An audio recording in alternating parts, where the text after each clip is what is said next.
El Instituto de Negocios Amway presenta al siguiente orador, quien compartirá contigo su experiencia personal. Esperamos que te resulte útil en el desarrollo de tu negocio. ¿Contentos, verdad? ¿Soñando, emocionados? Vale. Voy a contarles esta noche, esta es la parte de la convención que a todos los que venimos por primera vez y los que siempre creemos en la promesa del negocio de Amway, nos impacta. Y es cómo una persona entra al negocio, quién la invita, por qué antes no había entrado, por qué duró tanto tiempo por fuera y qué era lo que pasaba en el coco, qué era lo que ahí adentro pasaba, qué sabía y por qué yo no hacía esto antes. Desde que yo estoy en el negocio, siempre la historia que yo había contado, desde que yo califiqué Esmeralda y Diamante, era una historia un poquito, pues, a partir de que la gente sabe que yo era rector de una universidad, ¿verdad que sí? La mayoría de la gente ha oído la historia y dice, pues eres el rector de una universidad. Y pues claro, se le hizo fácil hacer esto. Porque seguramente todo el mundo quería entrar con él y seguramente tenía mucha influencia y seguramente pues la gente corrió a buscarlo y auspició a los alumnos y a los profesores y tácate, se hizo diamante. Por eso es muy importante lo que yo les voy a contar esa noche, porque ¿de dónde se me ocurrió contarte lo que te voy a contar esta noche? Se me ocurrió de ahora en octubre, más o menos, o en octubre del año pasado, después de que calificamos a este nivel, Amway, que es absolutamente bondadosa en reconocer el esfuerzo, porque realmente es una compañía cuyo principio, uno de los principios, anoche hablamos de la esperanza un poco, y otro de los principios que ellos tienen es el reconocimiento. El reconocimiento. Les quiero contar que cuando yo califiqué plata en el negocio de Amway, que fue más o menos a los 6 meses de haber ingresado al negocio, 5 o 6 meses, en una universidad donde se hacía el seminario de líderes, el que ustedes hacen cada mes, yo fui reconocido como plata. 600 personas se pusieron de pie a aplaudir emocionadas y una esmeralda local de allí me presentó que yo había llegado a plata y la gente emocionada aplaudía. Y en un instante pasó por mi mente la imagen de cuando yo era rector, que lo había dado todo, que había trabajado 10 años, había hecho proyectos, había trasnochado haciendo proyectos, había impulsado proyectos y procesos. Y una de las cosas más interesantes que había hecho, en la junta directiva de la universidad, alguien dijo, démosle una mención de honor al rector por ese trabajo que ha hecho. Y uno de los dueños dijo, no estoy de acuerdo, para eso se le paga. Y en ese momento yo estaba en la tarima recibiendo el reconocimiento de plata en el negocio de Amway en 5 meses después de haber ingresado. Y 600 personas se ponían de pie a reconocer un esfuerzo realmente pequeño. Y eso me capturó el alma. Por eso es un principio del negocio de Amway, el reconocimiento. Tú no te explicas qué es lo que pasa por dentro, pero ese día yo dije, ¡wow! Esto vale la pena. Esto vale la pena. ¡Qué hermoso esto! Que la gente se alegre porque tú triunfas. Entonces Amway en octubre me hizo una invitación para que llevara a un grupo, pues a la gente que yo quisiera de mi familia, a Michigan, y envió un jet privado a recogernos para llevarnos a la casa matriz, a hacer como una especie de reconocimiento por haber llegado a Embajador Corona. Y mandaron pues el jet de Doc de voz. Y pues una cosa increíble y una atención extraordinaria allá. Y en uno de los eventos que tuvimos allí dentro del corporativo, uno de los eventos era como una rueda de prensa, donde pues así como estoy yo ahora, entonces habían gerentes de varios continentes y personas importantes del negocio de Amway y me preguntaban cosas y yo les respondía y como para conocer un poquito la persona que había llegado a ese nivel. Entonces una de las personas me dijo, tú has llegado al nivel de embajador Corona en un lapso de unos 10 años, lo cual es muy importante para Amway porque es la tasa más o menos en promedio que se da en Asia. Entonces como que me hacían notar, y tú, latinoamericano, raro. De verdad que uno, es como eso lo que le quieren decir, ¿me entiende? Qué raro, tú, latino, y estás llegando a una tasa que más o menos es la que usan los asiáticos. Entonces yo me quedé viendo al Señor y le dije, miren, lo que tú no sabes, esa pregunta es súper importante, pero lo que tú no sabes es que yo llevo preparándome para esto desde que tenía 4 años. O sea que son más de 40 años preparándome para llegar a lo que he llegado. Y eso es lo que te quiero contar esa noche. O sea que no es desde rector de la universidad, es desde mucho, mucho, mucho, mucho antes. Mire, mi hermano y yo, nosotros somos 2 hermanos, mi hermano y yo nacimos en una casita chiquitita de moñiga de vaca. No sé cómo se dice aquí. Caquita de vaca, ¿me entiendes? O sea, las paredes las hacían de eso.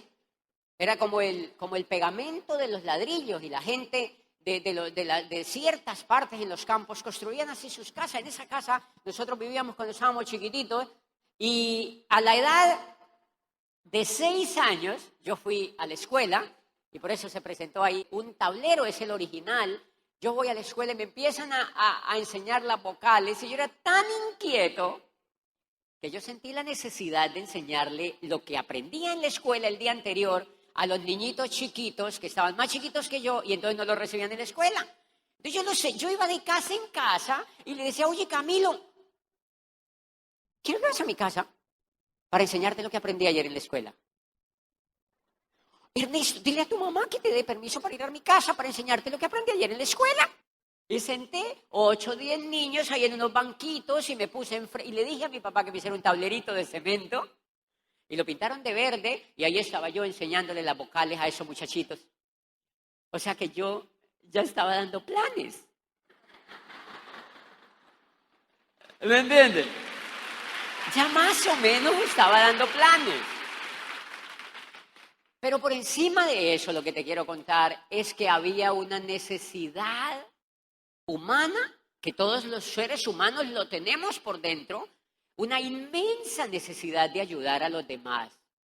Yo la sentía, yo sentía una gran necesidad, me realizaba en ese momento, porque sentía que yo los ayudaba, ¿me entiendes? Yo sentía que yo los ayudaba, y yo sentía una profunda necesidad de ayudar a los demás. Mensaje increíble que yo aprendí. Este negocio funciona si tú desarrollas la habilidad y la virtud que tú tienes por dentro ya de ayudar a los demás. Te va a funcionar perfecto. Si la habilidad de ayudar a los demás la desarrollas, esto te funciona increíble. ¿Saben por qué? Porque nosotros fuimos educados en un mundo, o estamos siendo educados en un mundo, y venimos de una cultura que le fascina ayudarse a sí misma. De verdad, los niños van a la escuela de medicina y el muchacho, no son todos, porque no quiero ser absoluto con eso, pero la gran mayoría va a las facultades de medicina porque ven que el vecino se volvió rico con la medicina. Eso se da mucho en Colombia y en todos los países latinos, en todo el mundo. Los muchachos eligen la medicina porque ven que el vecino se volvió rico con la medicina. Y si también quiero estudiar medicina, pero no los mueve la virtud de ayudar a los demás, ¿me entiende? Por eso los médicos que logran ayudar a los demás son mundialmente famosos. Los médicos que logran romper el egoísmo y los médicos que logran solamente vivir para ellos mismos triunfan, pero también las empresas, pero también los políticos. Pero también todo el ser humano que logre traspasar la frontera de sí mismo, triunfa en lo que sea. Porque hay una magia en ayudar a los demás. Hay una magia en ayudar a los demás. Y ahí pues yo estaba acrecentando esa magia desde chiquitito. Cuando yo crezco, yo crecí de manera que pues me metía en todo, inquietísimo, inquieto, muy inquieto, muy inquieto. Yo estaba chiquitito y yo ya me imaginaba pues hablando con la gente, y mi madre me llevaba a las misas, porque de la familia católica, entonces mi madre me llevaba a las misas, y ella hablaba con el cura por debajo de cuerda para que el cura me pusiera a leer la Biblia. y le decía al cura, mi hijo sabe leer como un loro. Estaba chiquitito. Y entonces el cura me ponía en una banca ahí y yo seguramente asomaba la cabeza así. Y yo estaba aquí y ta. Eso te impacta en la vida. Desde allí se siembran ciertas raíces. Desde ahí se siembran ciertas raíces y por eso es muy importante que tú revises tu pasado también. Porque yo no sé si te habrán instado a ganar desde chiquito. La biología te ha instado a ganar, como yo les decía anoche. Yo no sé si te habrán dejado caer de la cama, no sé, ¿me entienden? O sea, no sé qué pasó en ti, porque muchas de las cosas positivas o no tan positivas que pasaron en mí me ayudaron o no me ayudaron. Les voy a contar eso porque es importante, pues que aten toda esa historia para ver un resultado posterior. A los 14 años mi madre muere de un problema cardiovascular y entonces yo tomo la decisión, como yo era piquiña, no sé si en mi país se dice piquiña, ¿me entiendes? O sea, era hiperactivo, ¿me entiendes? Yo era hiperactivo. Entonces mi madre se murió y me largué de mi casa. Me largué de mi casa. Yo hoy veo a mi sobrino que está chiquitito, tiene 11 años, y yo lo veo bebé, o sea, lo veo chiquitito. Tiene 11 años y yo digo, wow, yo tenía 3 más. Y me fui de mi casa y me le arrimé a la casa de un tío que vivía en la capital. Me le arrimé a la casa de un tío y le dije, tío, yo vengo para acá, me vine para acá y acá me quedo. ¿Por qué te vienes para acá? Porque mi madre se murió. Pues él sabía, obviamente, que mi madre se había muerto. Y le dije, no quiero vivir más en mi casa, me vengo para acá. Porque mi papá no quiere salir de allá. Yo vengo para acá, yo allá no tengo futuro. Yo vengo para acá y me voy a quedar aquí en su casa. Y me quedé allí. Me quedé allí literalmente arrimado, me quedé allí, no era mi casa, y me quedo allí con el ferviente deseo de encontrar algo mejor. Al otro día me levanto y me voy a golpear vitrinas en una ciudad caliente de donde yo no era. Desde las 8 de la mañana empecé. Señor, ¿hay algo para mí? No, no hay nada. Señor, ¿hay algo para mí? No, no hay nada. Señor, ¿hay algo para mí? No, no hay nada. Señor, ¿hay algo para mí? No hay nada. Señor, ¿hay algo para mí? No hay nada. 14 años. Señor, ¿hay algo para mí? No, no hay nada. Señor, ¿hay algo para mí? No, no hay nada. Señor, ¿hay algo para mí? No, no hay nada. Entonces, a las 5 de la tarde yo llegaba a la casa donde mi tío me decía a mi tío, ¿cómo te fue? No, no hay nada. No hay nada. No hay nada. Pero había otro lado del coco que me decía, hay algo para ti. No te desanimes. Hay algo para ti. Yo me levantaba el otro día. ¿Hay algo para mí? No, no hay nada. ¿Hay algo para mí? No, no hay nada. ¿Hay algo para mí? No, no hay nada. ¿Hay algo para mí? 5 de la tarde. ¿Cómo te fue? No, no hay nada. Y el coco sigue. Otro lado de tu coco, que creo que es el hemisferio derecho. Hoy estoy segurísimo que es ese desgraciado, ¿me entiendes? Es el hemisferio derecho que te dice, sigue hacia adelante que hay algo para ti. Como que tú tienes un presentimiento. Solo el tercer día. ¿Algo para mí? No, no hay nada. ¿Algo para mí? No, no hay nada. ¿Algo para mí? No, no hay nada. 2 meses. 2 meses, señores. Yo sabía desde los 14 años que era que me dijeran, no quiero entrar. No quiero entrar. No quiero entrar. No hay nada para usted. Y entonces, 2 meses, un día me meto en un almacén gigante que había allí y el coco me dice, sí, debe haber algo para ti, sí. Y me metí en un almacén grandotote y le dije a un cajero, ¿hay algo para mí? Quiero trabajar. Me dijo, no hay nada. ¿Quién es el dueño? Me dijo, está arriba. ¿Ah, sí? ¿Por dónde? Por aquí. Y me fui, me subí por una escalera, había una oficina gigante y entré. Y me dijo, ¿quién lo hizo seguir? Le dije, el cajero me dijo que usted estaba aquí, quiero hablar con usted. Me senté enfrente del señor y le dije, señor, yo quiero trabajar en su empresa. Está muy chiquito, me dijo. Yo tengo 14 años, varoncito. Quiero trabajar aquí en su empresa. Y me dijo, ¿y de dónde eres? Y le conté. En 2 minutos le conté, mi madre se murió, me vine de mi casa y quiero trabajar. Y usted es el único que me puede ayudar. Y era real. me dijo, se quedó pensando, me dijo, empiece mañana a trabajar como mensajero. Me dijo, ok, me gusta. Me quedé allí, al otro día empecé a trabajar como mensajero. Me dijo, mi tío, ¿cómo le fue? Le dije, sí, ya encontré trabajo. En una gran compañía. Cargo alto, mensajero. Y empecé al otro día a trabajar como mensajero. Recuerden que tenía 14 años. Y empiezo, simplemente un muchachito que lo mandan a hacer mandados. Lo envían con mandados. Entonces el dueño me dijo, mire, lo único que vas a hacer es dejar cosas, paquetes en la casa.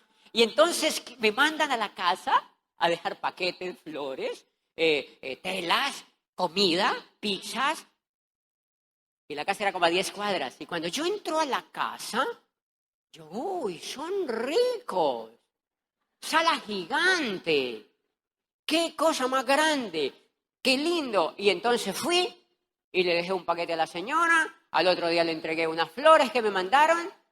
Y a los 3 días llegué como a las 4:30 de la tarde y estaba la señora viendo, la señora, la esposa del dueño, era más rica que el que me contrató. O sea, era más rica que el esposo, como debe ser, ¿eh?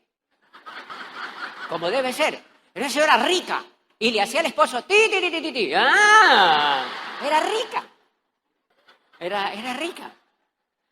Y entonces, un día llegué, al tercer día le dejé un paquete y estaba viendo la novela. Los ricos también lloran, ¿me entiendes? De verdad. De verdad. Estaban viendo los ricos también lloran. Yo estaba viendo la novela y de pronto escuché que me dijo, José, quédate y ves la novela conmigo. Estaba meciéndose ahí en la sala, en la alfombra, entonces yo agarré y le dije, ¿qué? Y me senté a ver la novela. Me senté a ver la novela con ella y me acosté en la alfombra, ¿me entiendes? Así como un perrito. A ver la novela. Y ella se reía de ver la novela y yo le hacía comentarios. Y cuando yo le hacía comentarios yo veía que ella se reía. Y yo, ¡wow! La estamos pegando bien. La estamos pegando bien. Terminaba la novela y me fui. Al otro día llevo otro paquete. Llegando a las 5 de la tarde, me dijo uno de los empleados del almacén, doña fulana, llamó que vaya a las 5 a la casa.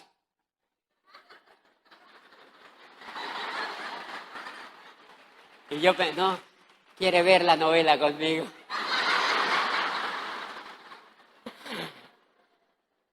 Y fui a ver la novela otra vez y ese día nos reímos un poquito más. Ah, buenísima la novela esa. Verónica Castro y Guillermo Capetillo, ¿se acuerdan? Ah, es que yo me la sé de memoria. Era linda Verónica, es linda todavía. Y entonces nos reíamos allí. Y de pronto, pues al otro día, que vaya a la casa a las 5, y yo, no puede vivir sin mí, ya no. O sea, la señora no puede ver la novela sin mí. Y me fui otra vez una semana entera viendo allá la novela a las 5. Los empleados del dichoso almacén sentían celitos. Envidiosita, ¿me entiendes? Así como, ¿y este por qué? O sea... A los 8 días me dijo, ¿tú dónde vives? Yo le dije, yo vivo donde mi tío. ¿En qué barrio es? Tal barrio. ¿En tal barrio? Le dije, sí, yo vivo allá. Para mí, el barrio bueno era igual al barrio malo. Yo no sabía, para mí todo era bueno, porque, pues, imagínate de dónde yo iba. Un techo era un palacio para mí. De manera que yo no andaba buscando más. Y entonces me dijo, tráete la cobija para acá, vente para acá. Aquí hay un cuarto para ti. Vente para aquí, para acá, para que no tengas que andar viniéndote todos los días a ver la novela. Y yo, ¡qué interesante! ¡Qué buen coco tiene usted, señora! No, verdad. Entonces le dije, claro, yo vengo para acá. Ok. Fui donde mi tío, de una vez salí para la casa, el tío, Dios lo bendiga. Y me llevé mi maletita para allá. Y me acomodé en un cuarto que había desocupado, una casa gigante. Ellos tenían 4 niñas chiquititas. Y entonces me dijo, necesito que todos los días, como vas a dormir aquí, que lleve las niñas al colegio. Ok, es que cuidarlas. Yo en las noches les lustraba los zapatitos a todas. Como parecían muñequitas, eran lindas todas. Yo les lustraba los zapatitos, las acostaba así a dormir bien bonitas. veíamos televisión un ratito y a las 5 de la mañana me levantaba. Yo empecé a notar que había necesidades en la casa. A las 5 de la mañana me levantaba porque no era mi casa, ¿me entienden? Yo me levantaba a las 5 de la mañana y tenían perros. Me levantaba a lavar el pompis de los perros. Una manguera así. Y dejaba eso brillante. Eso me ayudó a pulir el carácter. Y entonces lavaba todo eso, 6 de la mañana, salía con las 4 niñas al colegio, iba y las dejaba pues a la escuela, al colegio, de la llevaba, era una salchichería cara,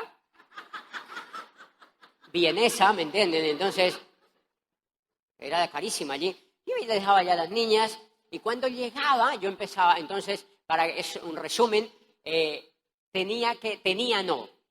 tenía, aunque no me obligaban, pero yo empecé a descubrir la necesidad, que cuando un almacén en esa casa, enfrente había otro local grandotote, yo terminaba de llegar al colegio y me ponía a trapear todo ese almacén porque me lo pidieron. Era más o menos como de esta ala de aquí hasta allá, hasta el fondo. Todo. Y lo trapeaba hasta las 8 de la mañana en punto, tenía que estar listo porque abrían al público.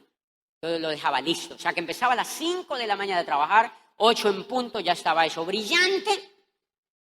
Y pues, yo para qué te voy a decir que fue diferente, porque así fue. Lo que te quiero decir es que yo me acostumbré desde los 9 años a hacer eso diferente y desde los 14 años ya estaba haciendo, a los 9 años, 6 años enseñándole a los niñitos de mi edad o menos, 9 años yo tenía una tienda en mi casa, yo generaba el dinero, yo vendía y yo tenía mi propio ingreso a los 9 años y le ayudaba a mi padre con el mercado.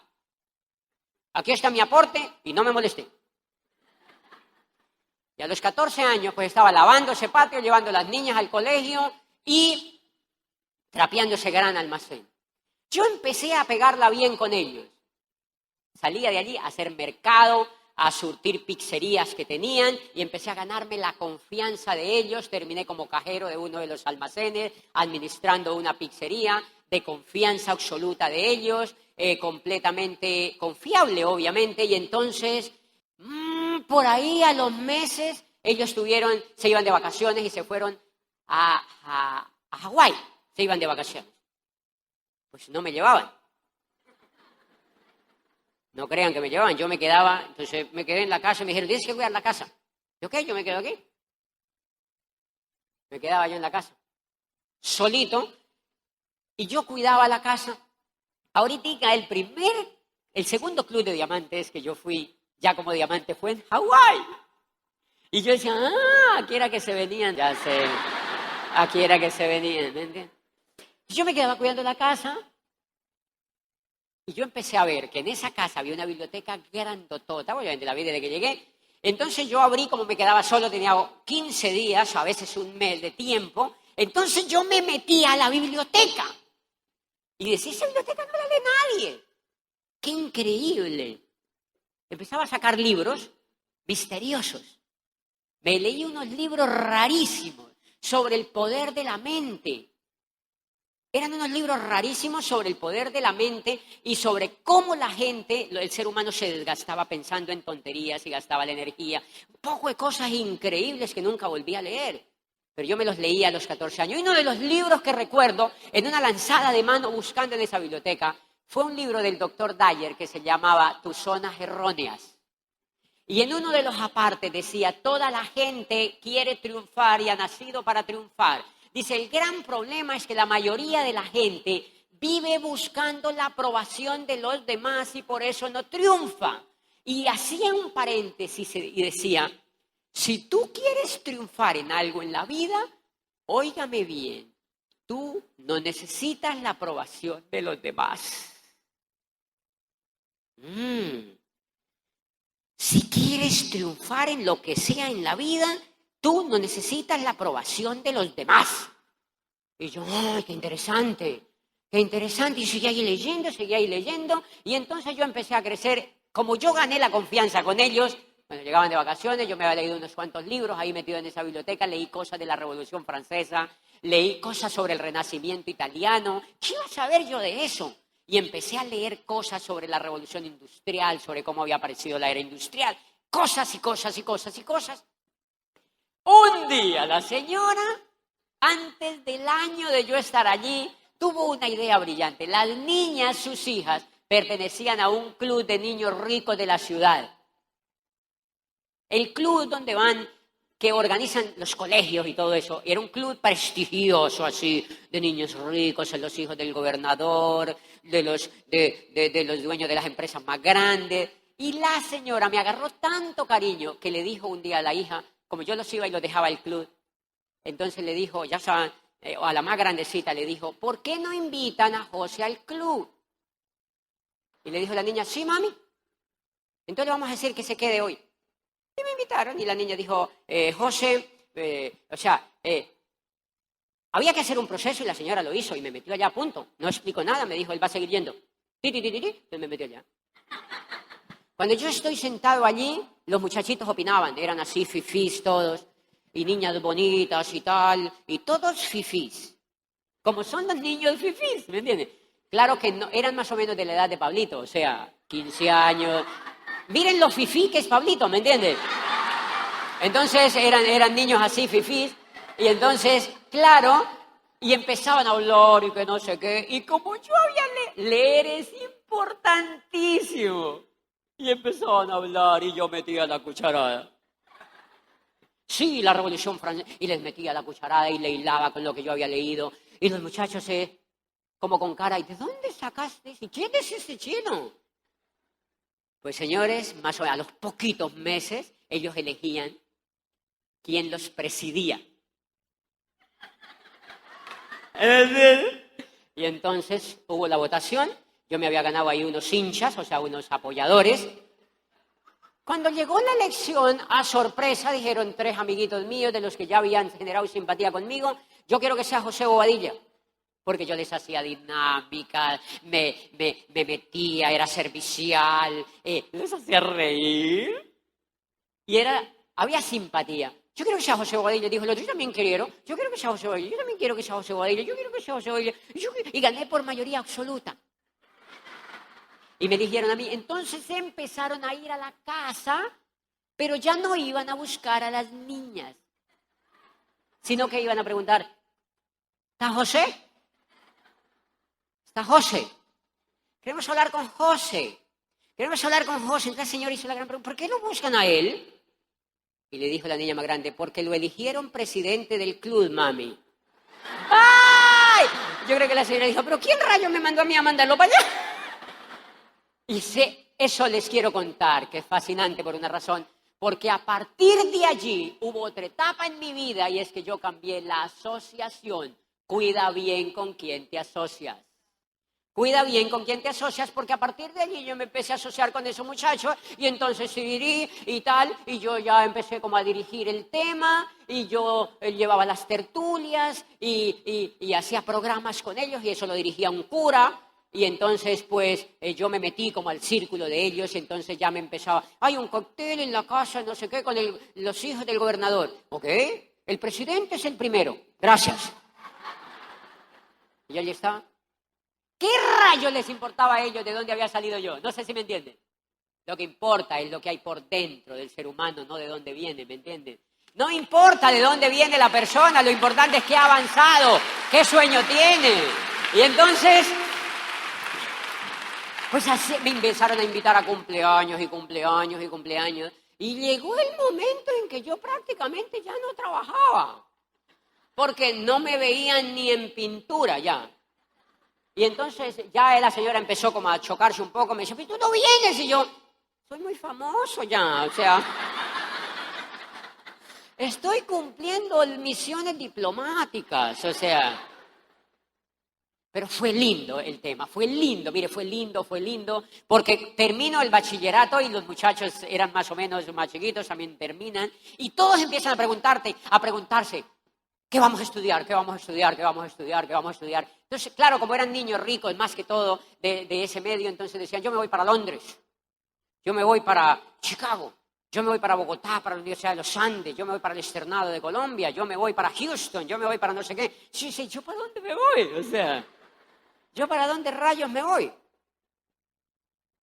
Pues han de creer que desde que yo le enseñaba a los niños chiquitos, Y desde que yo empezaba a crecer, el himno de mi país me parecía fantástico. Y cuando sonaba el himno de mi país, a mí me encantaba. Y entonces, con el trabajo que yo hice con esos jóvenes, empecé a tener el sueño de que yo quería ser presidente de mi país. Y yo dije, ¿y por qué no? Si todos estos niños ricos me dijeron que yo fuera su presidente, es sino elevarlo al país. ¿Sí se dan cuenta? Es sino elevarlo al país. Me preparo y les hago ti, ti, ti, ti, ti, ti, ti. Y me van a elegir porque tengo pasión. Adivinen qué se necesita para triunfar. ¡Pasión! ¿Me entiendes? ¿Saben por qué? Porque la mayoría de la gente no se apasiona. La mayoría de la gente no se apasiona. Y si tú te apasionas, pues triunfas porque la mayoría de la gente no se ha apasionado. Empecé a sentir la necesidad. Yo quiero ser presidente del país. Entonces, cuando todos se preguntaban, ¿yo qué voy a estudiar? Yo me voy para no sé dónde. Entonces, justo en esos días llegó una revista preciosa a mi casa, a esa casa, y decía, Academia de Presidentes, la Universidad del Cauca en Popayán, es la única universidad de Colombia por cuyos claustros han pasado 17 presidentes de Colombia. Y yo, allá es que hay que estudiar, y era pública, es decir, como la UNAM, pero de una región, ¿me entiendes? Era famosa.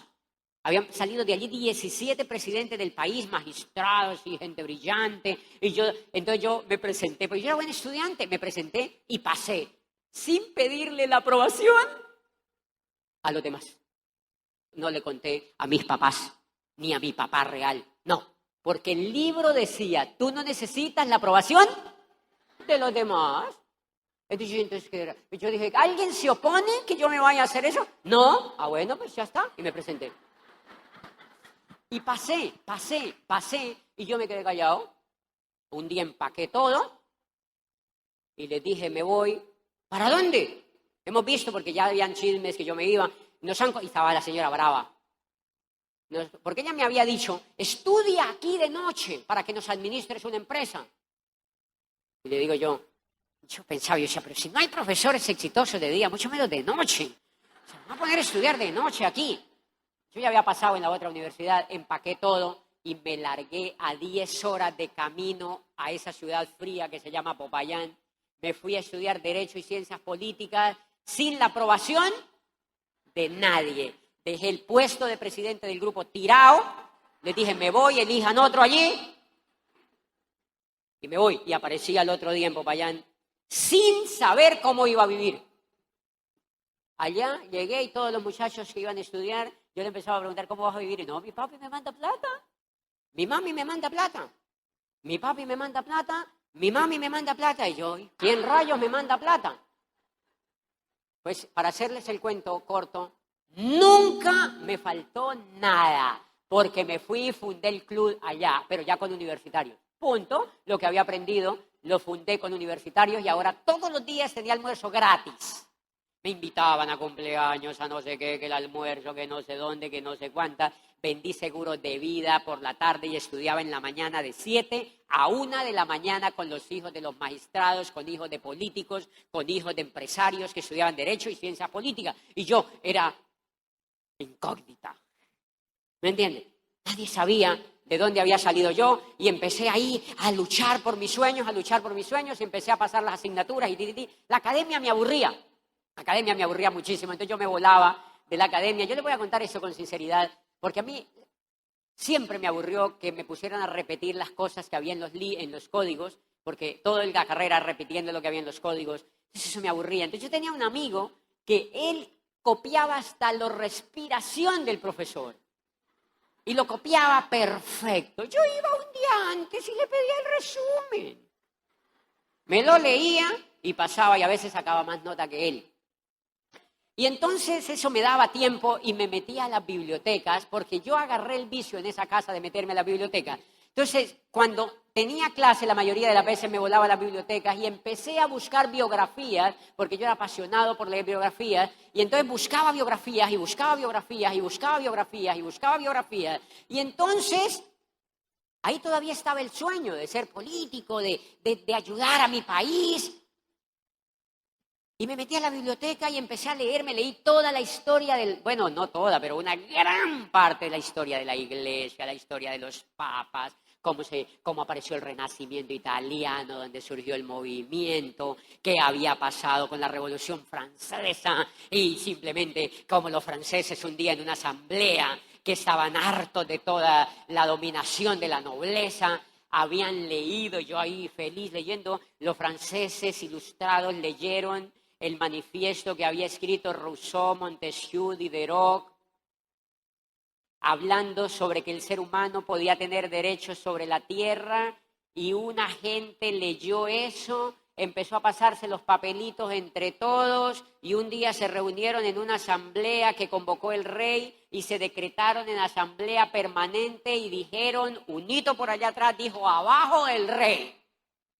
Y toda la gente empezó a decir, sí, estoy de acuerdo, abajo el rey y abajo el rey. Y yo, ¡qué interesante!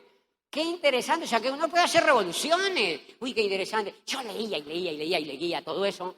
Y un día empecé a ver, bueno, ¿quiénes han transformado el mundo? ¿Y quiénes han transformado Colombia? Y me encontré con una biografía de un argentino que escribía sobre un niño que había nacido en un pueblo polvoriento al norte de mi país que se llama el Magdalena, y el pueblito se llama Aracataca. Es un pueblo diminuto de 5.000 habitantes donde el sol entra de pura chiripa, ¿me entiendes?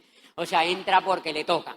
Es un pueblo chiquitito, caliente y muy, muy humilde. Y allí nace, dice el biógrafo, un niño que quería ser el mejor escritor del mundo.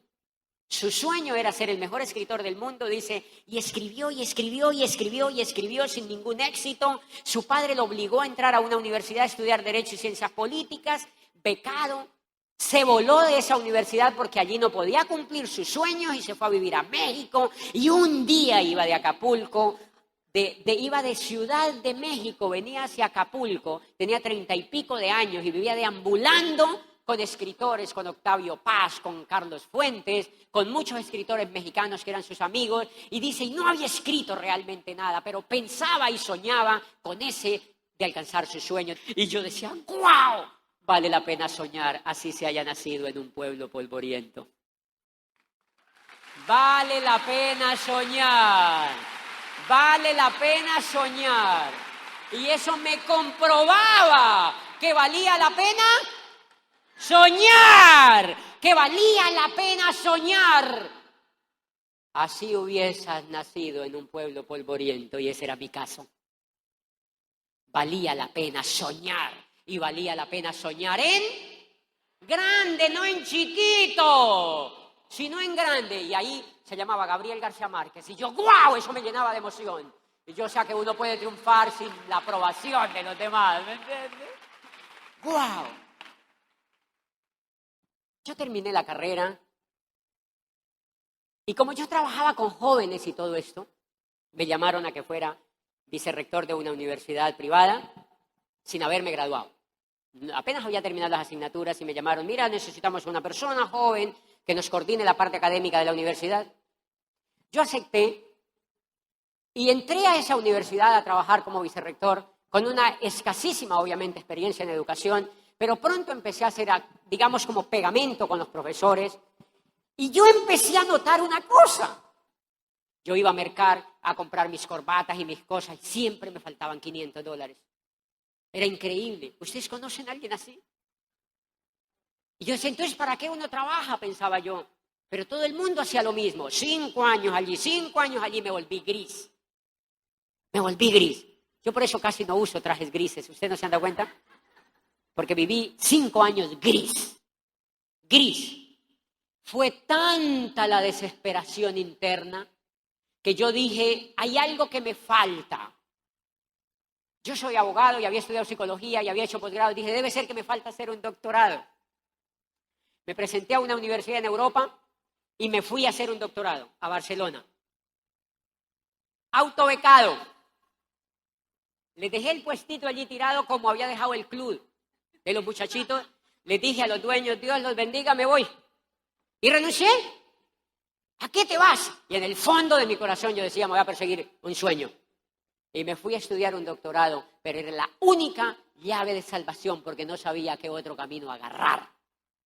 Y ahí estaba en Barcelona, me largué con 2 maletas así de grandes, sin puesto, con $20,000 que había ahorrado y dije, esto me alcanza para algo mientras yo me defiendo allá. Y fui, hice cola a esa universidad, me metí a estudiar ese doctorado. Bueno, les voy a resumir porque ya se me acabó el tiempo, pero entonces estaba allí, en la universidad, estudiando un doctorado que se llama Psicología de las Organizaciones, y empecé a darme cuenta que eso era lo mismo que estudiar una carrera. Era lo mismo, lo mismo. Los profesores eran tiesos y grises también. Y le digo a un profesor, profesor, ¿usted cuánto lleva? Y me dice, profesor, ¿cómo es su rutina de vida? Era un español. Y me dijo, bueno, pues yo por la mañana me levanto, desayuno, tomo un poquito del desayuno, hago un poquito de deporte, me vengo aquí a la universidad y por la noche pues veo la tele. Y al otro día pues me levanto, me vengo para acá, doy las clases, por la noche veo la tele y entonces yo dije, ¡ay, lo mismo! Es lo mismo. ¿Cuánto usted lleva aquí, profesor? Me dijo, yo llevo 47 años. Y yo, no, qué lindo el negocio. Y eso es lo que a mí me espera. Y empecé a sentir que todo se venía abajo. Tenía 30 y pedazo de años, había 32 años, soñador todavía, que luchaba y empezó a venirse abajo la esperanza, todos estudiando para meterse a las multinacionales. ¿Tú qué piensas de tu vida? ¿Para qué estudias el doctorado? No, porque quiero trabajar en Telefónica, en no sé qué. Yo, no. ¿Y tú en qué? No, porque yo no sé, trabajo con el gobierno de Brasil. Yo, ¡qué pereza! Nadie triunfa. Todos haciendo lo mismo. ¡Qué pereza! Y me empecé a agarrar. Y estaba Europa viviendo un invierno aterrador, que fue del año 2001. Un invierno increíble, era un invierno que te mueres. Un invierno increíble. Y yo empecé a sentir una depresión que no te imaginas. Se me empezó a venir todo abajo, me empecé a poner triste. Y un día me levanté llorando. Yo nunca había llorado. Nunca había llorado. Me levanté llorando. Me sequé las lágrimas como pude y me fui a la universidad. Y estuve ahí en clase. Y por la noche llegué a mi casa y no pude dormir esa noche. Empecé a llorar, a llorar. Al otro día yo me levantaba. Iba un poquito ya muy alegre a la universidad, pero por la noche, por las tardes empezaba a llorar nuevamente. Empezaba a llorar nuevamente y empecé a sentir una tristeza increíble. Empecé a sentir una tristeza increíble. Empecé a llorar y ya no tenía ganas de ir a la universidad. Gris, gris, gris, gris, gris, y triste, y triste, y triste, y triste, y triste, y triste. Y empezaba yo a preguntarme, pero es increíble, desde los 4 años vengo luchando. Vengo soñando, le he dado todo a la vida, he hecho lo mejor que he podido, no he sido perezoso, he lavado el pompis, he hecho lo que sea. Y le he arrebatado a la vida lo que me ha puesto y todo lo he apreciado. Y aquí estoy fracasado, no sé para dónde voy. Y sentía mucha, mucha tristeza y duré así como 15, 20 días. Me dijeron que me iban a medicar, yo nunca había estado enfermo y menos de la mente. Y un compañero de la universidad me dijo, te tenemos que medicar porque tienes un trastorno que se llama trastorno bipolar profundo. Te tenemos que medicar. Y yo recuerdo un día que me senté así como de esos días, bien, que tú te sientes con ganas de una súplica increíble. Me senté en el cuarto donde vivía y has de creer, yo no sé si tú crees en lo que tú creas, pero yo te tengo que contar la verdad de lo que yo hice. Yo siempre había manejado una gran conexión con mi mamá y yo andaba cargando en mi billetera una foto de ella, porque yo la amaba como todo hijo ama a su madre. Y yo la veía y yo me acuerdo que yo la vi así como en mi pensamiento y yo lloraba y le decía, mami, tienes que ayudarme, tienes que ayudarme. Y yo lloraba y le pedía una súplica desde lo más profundo de mi corazón. Mami, tienes que ayudarme, mami, tienes que ayudarme. Yo estoy encerrado aquí, yo le he dado toda la vida. Tienes que ayudarme. Yo necesito otra cosa, tú tienes que ayudarme. Yo recuerdo que cuando me dijeron que me iban a medicar, tomé, yo no sé de dónde saqué fuerzas y tomé la decisión de regresarme para Colombia de nuevo. Y cuando tomé la decisión de regresarme para Colombia de nuevo, nunca se me borraba de la mente la idea que el decano me había dado. Él me había dicho cuando me iba a auspiciar en el negocio de Amway, ¿dónde estarás dentro de 5 años? ¿Y cómo estaba yo? Estaba triste, estaba perdido, no tenía esperanza, estaba viviendo una vida gris que todo el mundo vivía y yo no la quería para mí. Y entonces yo me acordé de la palabra Amway, y yo vivía ahí en Barcelona. Yo decía, ¿qué tal que eso que decía el decano fuera cierto? Allí decían que uno podía cumplir los sueños. Y agarré el directorio de Barcelona, de España, y busqué Amway España, y justo quedaba ahí en Barcelona. Agarré con un amigo y me fui, y llegué a la torre donde quedaba Amway, y le dije, mira, yo soy un estudiante de doctorado que quiero meterme al negocio de Amway. Y me dijo la muchacha que atendía en servicio al cliente, me dijo, claro, no sé qué, y tal. Y yo le dije, yo quiero que me comunique con la persona más exitosa que hay aquí en España para yo entrar. Yo quería que me comunicaran con Miguel Aguado, ¿me entiendes? O con alguien así. Yo no lo conocía, pero yo me imaginaba que había alguien interesantísimo allí. Y entonces la niña me dijo, ok, te voy a comunicar con doña fulana, una señora, doña María, y me dio una tarjetita de ella y me anotó el teléfono y me dijo, comunícate con ella. Me dio la tarjetita, pero antes de la tarjetita me entregó un catálogo y me dijo, llévate esto para que vayas viendo. Me entregó un catálogo y yo llegué a Barcelona, el cuarto donde yo vivía, a la habitación, y yo me senté así en el piso y puse el catálogo ahí abajo. Yo dije, es increíble. Abogado, periodista, rector de una universidad, estudiante de doctorado. Yo veía en el catálogo crema de dientes, cepillos, champú, desodorante, jabón para lavar la ropa. Y entonces yo veía eso y yo decía, es increíble, después de todo lo que he volteado y estoy a punto de meterme a la venta por catálogo. ¡Qué bajo he caído! Te lo juro, o sea, yo decía, increíble, o sea, ¿dónde he caído? Por eso yo entiendo a los nuevos. No te vas a rajar hasta que no entiendas. Porque la mayoría de la gente lo que ve es los jabones, pero no ve la libertad. La mayoría de la gente el coco le da para ver los jabones, pero no ve la libertad. Yo allí estaba viendo solamente los jabones. Y entonces, yo no sé de dónde saqué fuerza, llamé a la señora, doña María, yo soy un estudiante de doctorado, estoy aquí, le digo, doña María a las 5 de la tarde estaba en un rincón ahí en Barcelona y me contó, yo no me qué ese muñeco me hizo. Lo cierto es que yo aparecí en la casa de ella. Era una viejita, una señora queridísima, me presentó a su esposo y a sus hijos. Y el esposo era como muy apasionado con el negocio y entonces ellos me mostraban una página de internet y yo veía en la página jabones, desodorante, champú, crema de dientes y yo decía, ¿cómo será esto? Entonces cada que yo iba me entregaban cacahuates y yo comía cacahuates. Yo duré como 8 días yendo todos los días y me daban cacahuates y yo comía cacahuates y me mostraban la página. Y yo decía, ¿será que esto se hace comiendo cacahuates? O sea, yo no sabía qué más era. Pero el señor, el esposo se acercaba y me decía, esto aquí en España va a explotar. Tú tienes que quedarte en el negocio porque esto va a explotar, esto va a explotar, esto va a explotar. Esto contigo aquí va a explotar. Quédate porque esto va a explotar. Yo no entendí nada y me volví para Colombia sin entrar al negocio.